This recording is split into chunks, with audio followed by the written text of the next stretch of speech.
How's it going, everybody? It's been a little while since I made a video about my project, so that's what we're doing today. As you can see, there is a BMW E36 here that's missing some stuff. So if you remember right, this was the BMW that I actually picked up in Jackson Hole. It would have been last fall, so it's been sitting all winter since I was working on a house with my buddies. Just didn't have time to. Was collecting parts. Wasn't totally sure what direction I wanted to go with this car. So the ultimate plan for this car is to do a forged motor, big turbo, some nice suspension on, some Fortune Auto or something like that, cage, big diff, you name it. It's going to be basically built out, big turbo E36. That's the ultimate goal for this.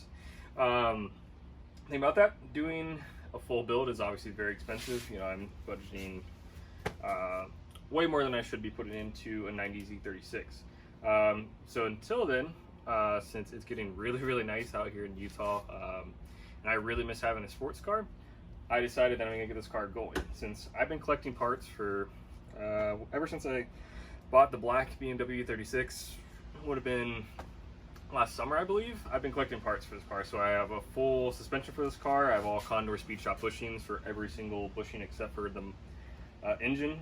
I have coilovers for it. I have big brakes from a BMW E46 330 328, that kind of combo to keep the bias right. Bunch of parts for this car, so we're gonna get that going. I basically decided I have enough parts to get this thing going without spending a ton of money on it, that I can get it going and be a nice, fun M50 naturally aspirated build. Should make plenty of power for what I needed to do. Might weld the diff, something like that. Have a really nice suspension. It should be more than enough to go carve up some canyons and go hit some track and drift days over out at Utah Motorsports Complex out in Tooele. So let's do a quick walk around this car, kind of see where we're at right now. So this car is actually very clean. I bought it from a guy up in Jackson Hole, and like I said, finally starting to get into it. I didn't make a breakdown video on it because that's there's tons of them out there, and I kind of need some time to myself. So I just wanted to make a quick video to kind of chronicle where we're at right now with it before I start putting on a bunch of stuff. You can see I actually started taking apart that suspension there before I thought, hey, I should probably make an update video. So this one's gonna go pretty fast. I kind of have some time constraints on this car to get it going. I have a bunch of parts showing up this week. I have a bunch of parts in the basement that I can get going on it.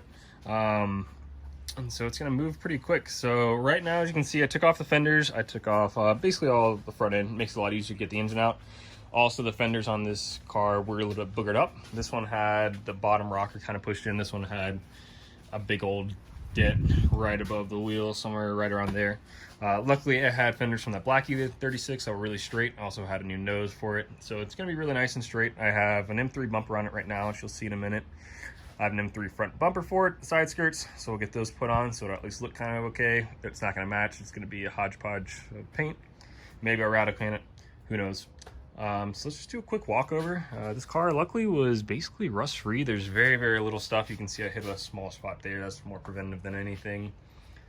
Subframe's in good shape. I pressure washed it all out, that way I'm not covered in grease. That was all yesterday, since this car has been kicking my ass for the past 2 days. I was covered in grease. It's cut me. It's great. We got most of the interior out, at least when I needed to. That way I could get the carpet out. So you can see in there, this is all gonna go bye-bye. I'll delete all that, probably make some aluminum door skins, some aluminum floor pans to kind of keep my feet off the wire and all that stuff. Probably gonna slap in some Miata seats or whatever I can find kind of at the junkyard. So we'll see. It's gonna be budget. It'll get some nice seats and a roll cage and everything.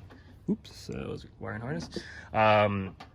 Some nice seats and roll cage and everything down the road. So I'm not gonna go crazy, but I just need to be able to drive it for the summer.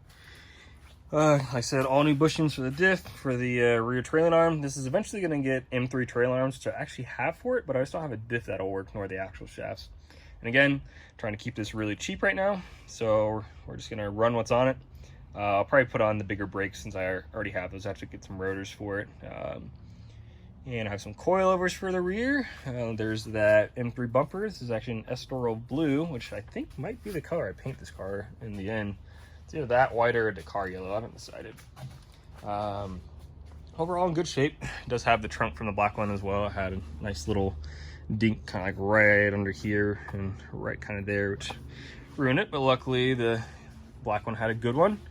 So yeah, so that's kind of where we're at. I just wanted to make a quick video on this guy, do a quick walk around and see where it's at.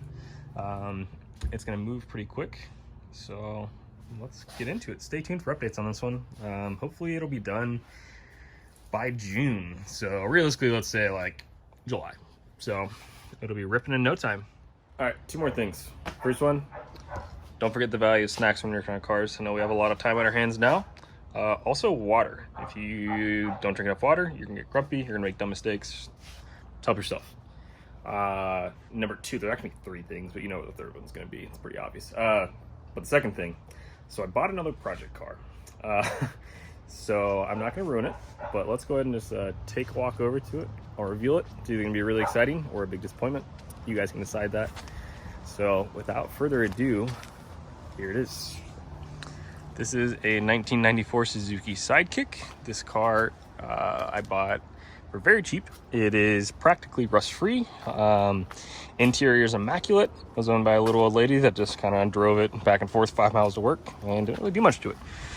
So living out in Utah, there is a ton of off-roading to do and something I really enjoy doing with my friends. And, you know, I like the challenge of it since it also presents a lot of fabrication opportunities. So this car is going to get a VW TDI engine. It's going to get a Toyota transmission. It's going to get 2 Toyota transfer cases with low gears.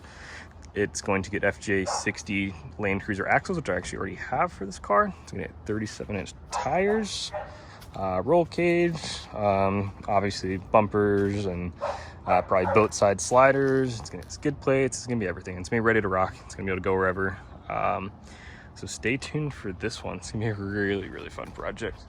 And the third thing, we'll go ahead and go back into the garage over here, just like staring into the sun. If you guys are enjoying kind of the projects I'm doing right now, really appreciate it if you like it. That way I know, and kind of gives me a little motivation to keep going. Also, feel free to subscribe. That way you can get alerted whenever I do post a video on my ship boxes, namely this one. And yeah, so we'll see you next time. Have fun in your quarantine. Hope you guys are up to some fun projects. Keep yourself busy. It always helps. And we'll see you next time.